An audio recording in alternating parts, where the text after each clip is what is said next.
राम राम जी। प्रथम तो उन चरणों को चरण बंदन जिन्होंने ऐसी वीरांगना को जन्म दिया, जिसने अपनी ओजस्वी वाणी से गलत दिशा में जाने वाले करोड़ों लोगों को सही दिशा में आने को मजबूर किया। घुटती हुई हमारी सनातन सभ्यता को स्थापित करने की दिशा में अथक प्रयास किया। पश्चिमी सोच ने सैकड़ों बार हमारे देश को दुष्ट आत्माओं ने गलत नीयत से नष्ट भ्रष्ट करने की पूरी कोशिश की, फिर भी खत्म नहीं कर पाए। धन्य है ये हिंदुस्तान जो हमारी पीढ़ी अपनी सभ्यता के बीच सांसें ले रही है। धन्य है जय जी जैसी आत्माएं जो अनेक विपरीत परिस्थितियों को झेलते हुए एक महिला होते हुए भी वो लोहे के स्तंभ खड़े किए, जिसे आने वाली पीढ़ी शायद भुला नहीं पाएगी। हम उन्हें एक संस्कारवान पवित्र महिला के रूप में, सेवा नायक के रूप में स्वीकार करते हैं। हिंदुस्तान में जन्मी पढ़ी बढ़ी उस तपस्वी महिला को कोटि प्रणाम, उनके जज्बे को हृदय से सलाम। मुझे कहीं ना कहीं ऐसा लगता है कि हम आप सबको देश की आन बान शान को एक उत्कर्ष पर पहुँचाने के लिए एक आध्यात्मिक राजनीतिक मंच के रूप में, एक फौलादी आवाज़ के रूप में एक साथ आने की आवश्यकता है, क्योंकि आज हमारे संस्कारों एवं स्वाभिमान को कुचलने का कुचक्र चल रहा है। मेरा स्वयं का मानना है, संत वो नहीं हो सकते जो ज़मीनों का हड़प करके ये मठ तैयार करने में लगे हैं, मंदिर मस्जिद बनाकर अपने को मसीहा या गुरु बनाने में लगे हैं।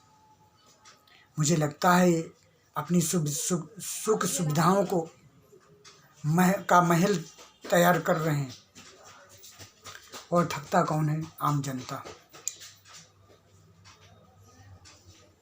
इस दिशा में हम लोगों को सब मिलकर एक साथ आने की आवश्यकता है, और देश के लिए कुछ करने के लिए हम लोगों को 2 कदम चलने की आवश्यकता है। एक ऐसा काम करने की आवश्यकता है जिसे हमें आने वाली पीढ़ी हमें इस रूप में स्वीकार करे कि हमारे पूर्वज, हमारे तपस्वी, हमारे क्रांतिवीर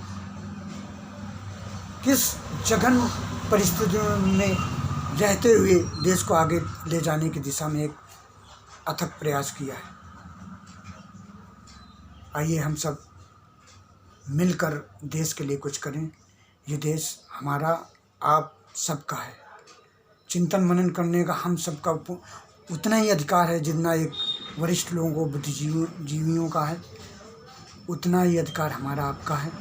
आइए हम सब मिलकर देश के लिए कुछ करें, 2 कदम देश के लिए बढ़ाएं, और एक ऐसा अच्छा संगठन तैयार करें जिसमें अच्छे लोगों को अच्छा स्थान मिले, और देश के फिर से विश्व गुरु बनाने की दिशा में, और वही दूध की नदियाँ देश के अंदर बहें, गंगा जमुनी तहजीब हमारे पास हो, संस्कारवान भारत हो, सभ्यतावान भारत हो, और इस रूप में हमारा विश्व में देश को जाना समझा जाए।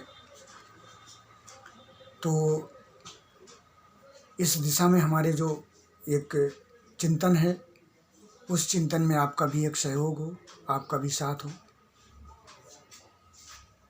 और पिछले समय हमने आपके फेसबुक में लाइव में देखा था कि वो जो केएम छो गुजरात के चाचा थे, वो आपके अच्छे भक्त हो सकते हैं।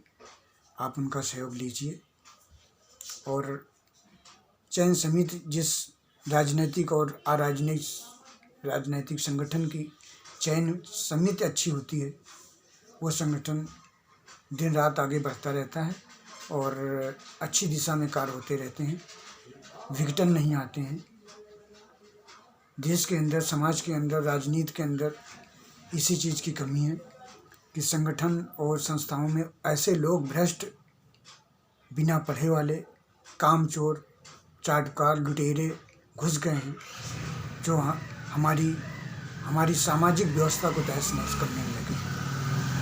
इसलिए हमारा आपका एक संकल्प होना चाहिए, हमारा एक चिंतन होना चाहिए कि इन ठगों को दूर भगाना है, एक अच्छा काम कर संगठन बनाते हुए एक अच्छा काम करना है।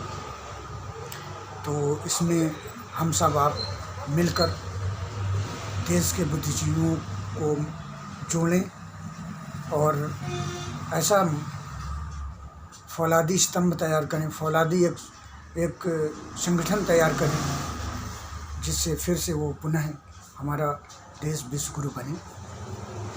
इन्हीं शब्दों के साथ मैं अपने विचार को समाप्त करना चाहता हूँ। जय हिंद, जय श्री राम।